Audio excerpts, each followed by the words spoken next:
warahmatullahi wabarakatuh. Waalaikumsalam warahmatullahi wabarakatuh.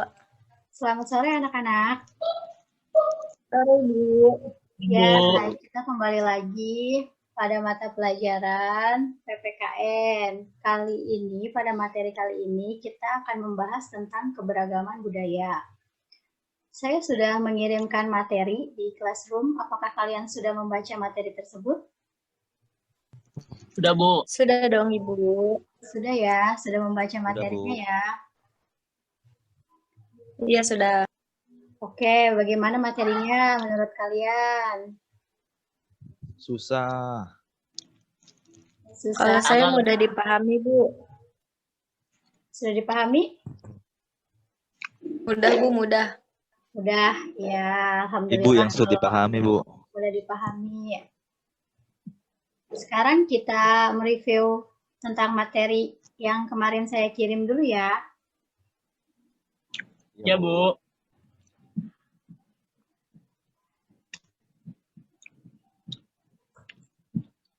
Nah, di sini ada tujuan pembelajarannya.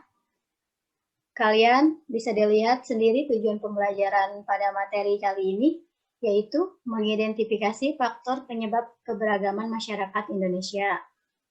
Yang kedua ada mengidentifikasi berbagai keberagaman budaya di Indonesia, dan yang ketiga ada mengidentifikasi adat dan budaya pada masing-masing daerah. Lanjut ya. Nah, di sini ada definisi budaya menurut Selo Sumarjan dan Sulaiman Sumardi. Mereka mengatakan kebudayaan sebagai semua hasil karya, rasa, dan cipta masyarakat. Di sini kebudayaan merupakan hasil karya manusia, kayak contohnya tarian-tarian yang ada di berbagai daerah. Nah, itu merupakan hasil karya manusia. Itu disebutnya sebagai kebudayaan. Kebudayaan pada masyarakat yang harus kita lestarikan. Selanjutnya, saya mau bertanya nih ke kalian. Menurut kalian, apa sih artinya keberagaman budaya? Boleh dari Sirul dulu deh, Sirul Alam.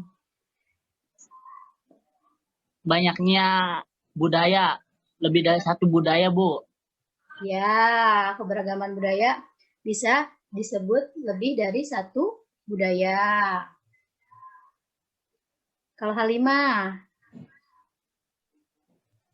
Kalau menurut saya, keberagaman budaya itu adalah banyaknya budaya yang ada di Indonesia, terus dan macam-macamnya yang berbeda-beda, Bu. Kalau Agung Nugroho? Kalau saya, Bu, itu terimplementasi jika kita mengadakan acara kayak pernikahan. Itu semua budaya terlihat tuh, Bu. Dari kebiasaan-kebiasaan kita, kalau orang Jawa Barat harus injak telur, kayak gitu kan. Harus melangkahi apa, kayak gitu. Harus dikurung atau gimana. Dan ada tari-tarian. Nah, itulah, Bu, yang saya pahami tentang kebudayaan. Jadi masing-masing daerah punya kebiasaan masing-masing. Gitu, Bu.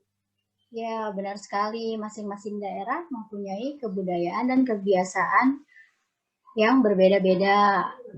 Dan makanya disebut sebagai dengan keragaman budaya. Lanjut ya. Saya sudah mengirimkan tugas kan? Apakah sudah dilihat tugasnya? Sudah, Bu. Sudah saya intip. Sudah?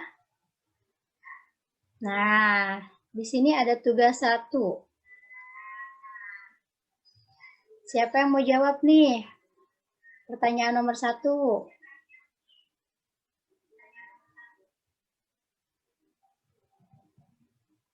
Sirul deh, boleh jawab pertanyaan nomor 1. Bu. Ya, boleh Sirul dijawab. Apa yang dimaksud dengan kebudayaan Indonesia? Kebudayaan Indonesia adalah suatu kebiasaan atau khas masyarakat Indonesia yang harus dilestarikan atau dikembangkan karena kebudayaan merupakan sebuah ciri khas suatu negara dan sebagai pembeda dengan negara-negara lain. Betul nggak, Bu? Ya, mau dibahas sekarang atau nanti nih terakhir Besok dibahasnya? aja, Bu. Langsung aja ya. Langsung dulu. Aja, Ya, Bu. oke. Jadi apa yang dijawab sama Sirul itu benar. Jadi kebudayaan Indonesia merupakan suatu kebiasaan khas masyarakat Indonesia yang harus dilestarikan karena kebudayaan merupakan sebuah ciri khas suatu negara dan sebagai pembeda dengan negara lain. Kalau misalnya kebudayaan sama semua sama negara lain, itu bukan disebut kebudayaan ya, karena nggak ada ciri khasnya.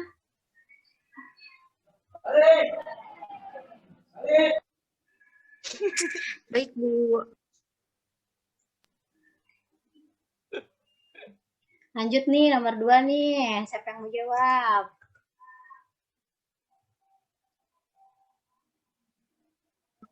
Saya mau jawab, Bu. Boleh Halimah dijawab nomor 2.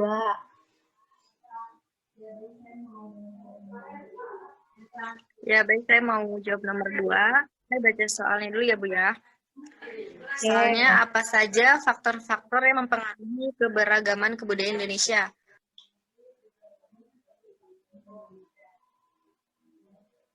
Faktor yang setahu saya nih, Bu, kalau faktor utama yang mendorong terbentuknya keberagaman budaya Indonesia itu pertama latar belakang sejarahnya atau enggak historisnya.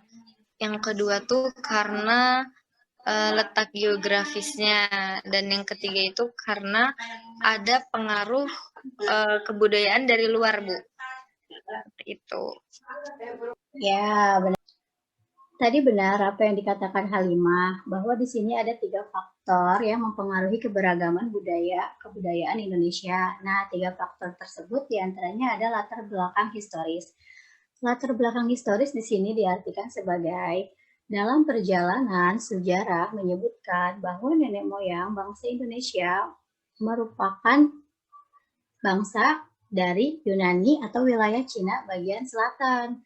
Nah, sebelum mereka sampai ke Nusantara, mereka melakukan perjalanan di berbagai tempat dan menetap dalam jangka waktu yang lama, bahkan mungkin hingga beberapa generasi. Selama bermukim di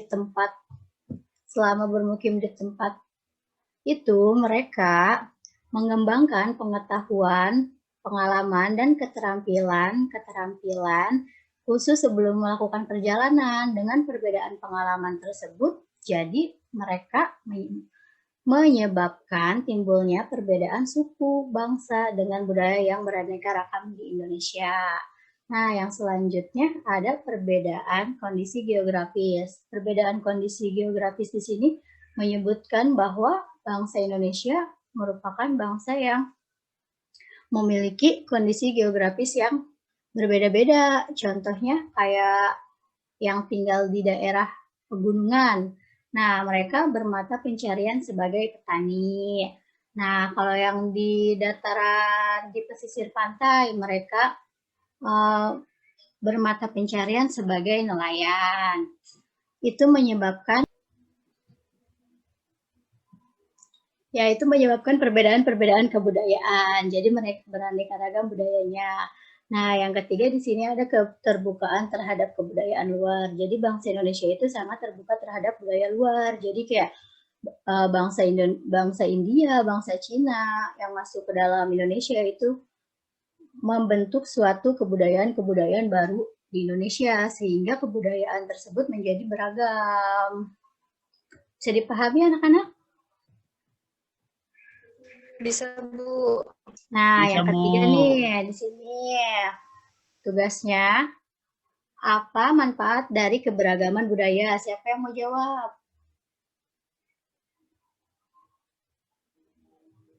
Bang Agung nih. Saya, Bu, mau jawab.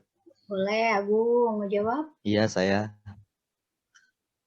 Iya, keberagaman budaya manfaatnya sangat banyak, Bu. Ya, Yang contohnya? pertama, dalam bahasa setiap daerah di Indonesia mempunyai bahasa masing-masing. Dan itu salah satu keunikan, Ibu ya. Jadi setiap kita ke suatu daerah pasti bahasanya berbeda. Dan yang kedua, yang paling bisa berpotensi untuk ekonomi kita itu pariwisatanya. Pariwisatanya itu kayak kebiasaannya, kayak tariannya benar, terus sama cara mereka beribadah. Nah, itu sangat unik dan bisa dipertontonkan lah kepada wisata asing gitu. Itu yang paling utama itu Bu, manfaat buat kita yang hidup di zaman sekarang ini. Ya, benar sekali apa yang dikatakan oleh Agung. Jadi manfaat dari keberagaman budaya dalam segi bahasa. Bangsa Indonesia memiliki banyak sekali bahasa-bahasa daerah. Nah, dengan banyaknya bahasa-bahasa daerah, bahasa yang mempersatukan mereka semua nih dari Sabang sampai Merauke itu bahasa Indonesia. Jadi walaupun banyak bahasa-bahasa daerah yang kita miliki, tapi tetap bahasa pemersatu kita itu bahasa Indonesia. Itu menjadikan sebuah keberagaman atau keunikan yang sangat unik gitu ya buat bangsa Indonesia. Nah, kalau segi dari saya mau masukkan Bu. Ya. Iya, makanya saya lebih setuju nanti kayak ibu sama Sirul sama kita semua yang kalau berkeluarga kalau bisa manggilnya ayah ibu aja, jangan umi, jangan abi, jangan papa, jangan papi. Jadi ciri khas Indonesianya ada banget gitu. Benar nggak Bu? Ya, benar juga apa yang dikatakan oleh Agung. Jadi kita mempertahankan ya, ibaratnya mempertahankan bahasa Indonesia. Tapi nih, mau nanya nih saya, dalam bidang pariwisata, banyak sekali wisata-wisata yang ada di Indonesia. Itu membuat daerah-daerah yang memiliki wisata-wisata yang unik mendapatkan keuntungan dari banyaknya wisata-wisata tersebut. Benar gak sih, Rul? Bu, saya boleh nambahin nggak Bu? Boleh. Sebenarnya faktor utama pencipta budaya sebenarnya ini Bu, ada satu lagi, yaitu kepercayaan. Karena ibadah nenek moyang kita, kepercayaan mereka, itu yang melahirkan tari-tarian, itu yang menciptakan seperti arca, candi, masjid. Jadi faktor utama sebenarnya dari itu Bu, adat istiadat kepercayaan mereka pada dewa-dewa itu sebenarnya Bu salah satunya. Jadi bukan geografis aja sebenarnya. Ya. Tapi kan nggak pernah diakui ya di pelajaran manapun gitu.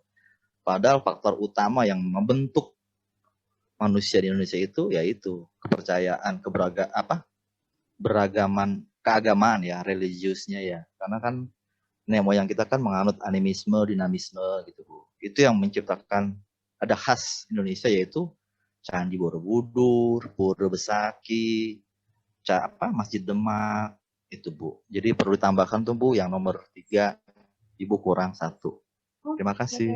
Terima kasih Agung sudah menambahkan. Selanjutnya nih nomor 4. Siapa yang mau jawab?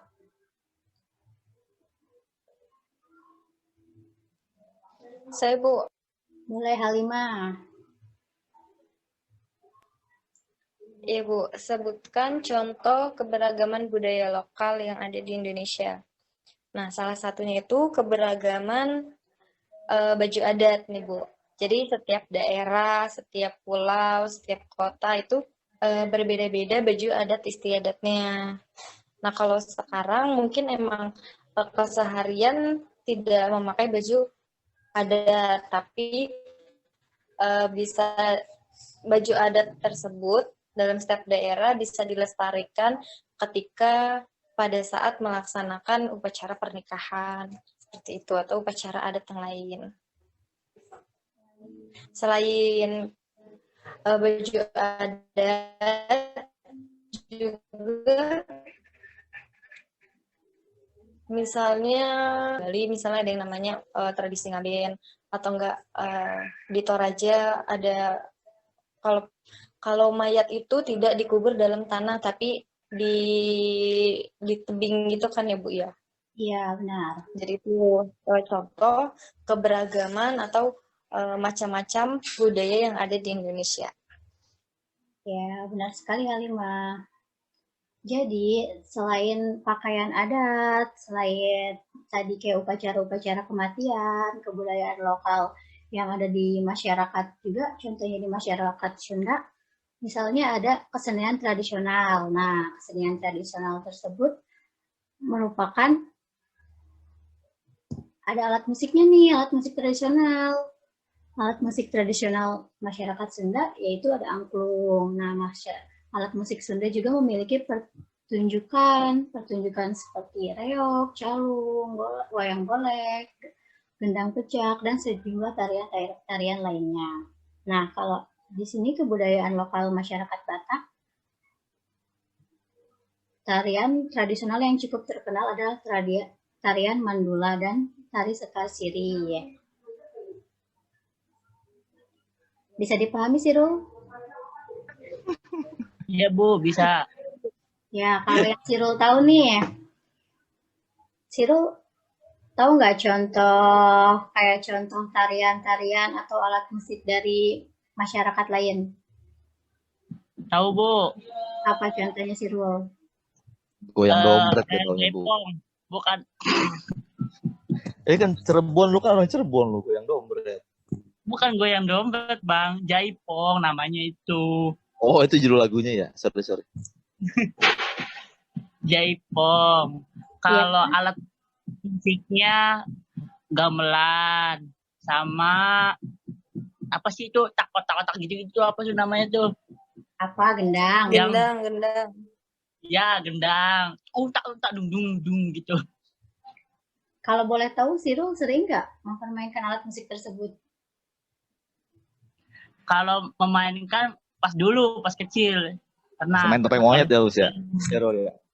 Ya, seharusnya Sirul Iya. kalau itu merupakan dari daerah tempat asal Sirul seharusnya melestarikannya. Minimal Sirul memainkan alat musik tersebut. Masih main Bu. Masih, ya. Alatnya nggak ada. Alatnya nggak ada?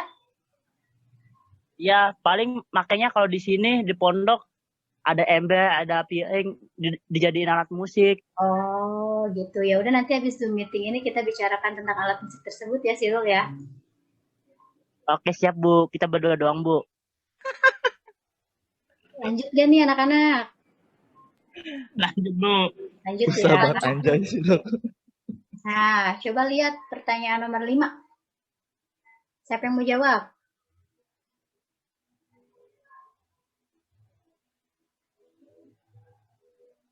Siapa yang mau jawab nih pertanyaan nomor 5? Agung Bu, Agung. Boleh, Agung.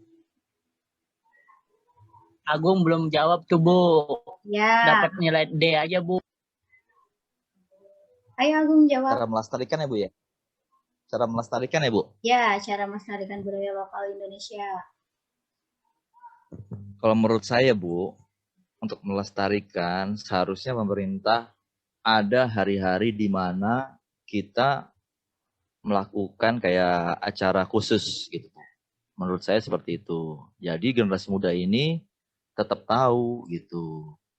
Yang asli Cirebon kayak Sirul tahu budaya mereka apa gitu. Dan di hari-hari besar pun begitu, sudah diwajibkan memakai pakaian-pakaian adat. Yang kedua, turut serta dalam berbagai macam kegiatan yang memiliki unsur budaya. Jadi kalau ada acara-acara kayak pernikahan gitu, kita seharusnya ya kita memakai baju adat. Gitu. Ini kan nggak setiap bulan, nggak setiap hari ya. Iya. Dan ya itu, menurut saya ya itu faktor yang membatasi itu karena sudah ada kepercayaan lain yang dianut sama masyarakat kita sehingga bisa berbenturan lah gitu. Yang selanjutnya mengajarkan berbagai macam budaya bangsa kepada generasi penerus, ya kayak adik-adik kita tetap kita ingatkan bahwa kita punya budaya, Jawa yang seperti ini, kebiasaan kita seperti ini. Menurut saya itu aja sih Bu, yang intinya. Ya, benar sekali Agung. Kamu sudah membaca materi yang saya berikan, jadi kamu bisa menjawab pertanyaan dari saya. Nah, bagaimana cara melestarikan budaya lokal Indonesia? Yang pertama kita harus mau mempelajari budaya-budaya atau kesenian tradisional yang ada di daerah kita masing-masing. Kalau dari anak mudanya saja tidak mau melestarikan atau tidak mau ibaratnya tidak mau tahu gitu tentang kebudayaan yang ada di daerah masing-masing, itu bakalan susah. Kebudayaan Indonesia bakal habis gitu, digerus oleh zaman kalau anak mudanya saja tidak mau melestarikan budaya yang ada di daerahnya masing-masing. Minimal kalau misalkan ada acara-acara di daerahnya masing-masing kayak acara yang tadi disebutkan oleh Agung kayak gerebek sawal atau karnaval atau pagelaran budaya, anak mudanya itu mau ikut serta dalam acara-acara tersebut. Tuh. Terus kita juga harus mengajarkan kepada adik-adik kita tentang macam-macam budaya yang ada di daerah kita masing-masing. Jangan mikirin tentang budaya nasional dulu deh. Kita pikirin dulu budaya yang ada di daerah masing-masing. Jadi ketika kita udah memikirkan atau mempelajari budaya yang ada di daerah kita masing-masing, kita akan terbentuk gitu. Kita akan mau juga mempelajari budaya nasional. Tuh. Dari sini ada yang ingin ditanyakan?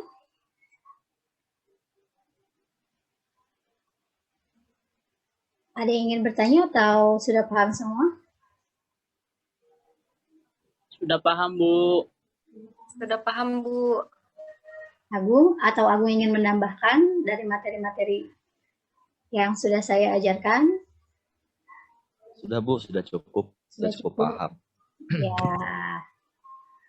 Nah, jadi di sini kesimpulan dari materi kita bisa dilihat ya.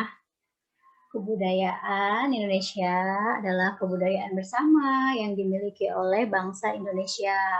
Jadi kita sebagai generasi penerus bangsa harus mau ya membudayakan budaya Indonesia atau budaya yang ada di daerah setiap masing-masing daerah. Saya sudah mengirimkan kuis di Classroom. Bisa dilihat ya nanti ya, bisa diisi untuk melengkapi nilai-nilai kalian. Iya, Bu. Ya, baik. Terima kasih atas partisipasi kalian pada pertemuan Zoom kali ini. Saya ucapkan wassalamualaikum warahmatullahi wabarakatuh. Waalaikumsalam warahmatullahi wabarakatuh.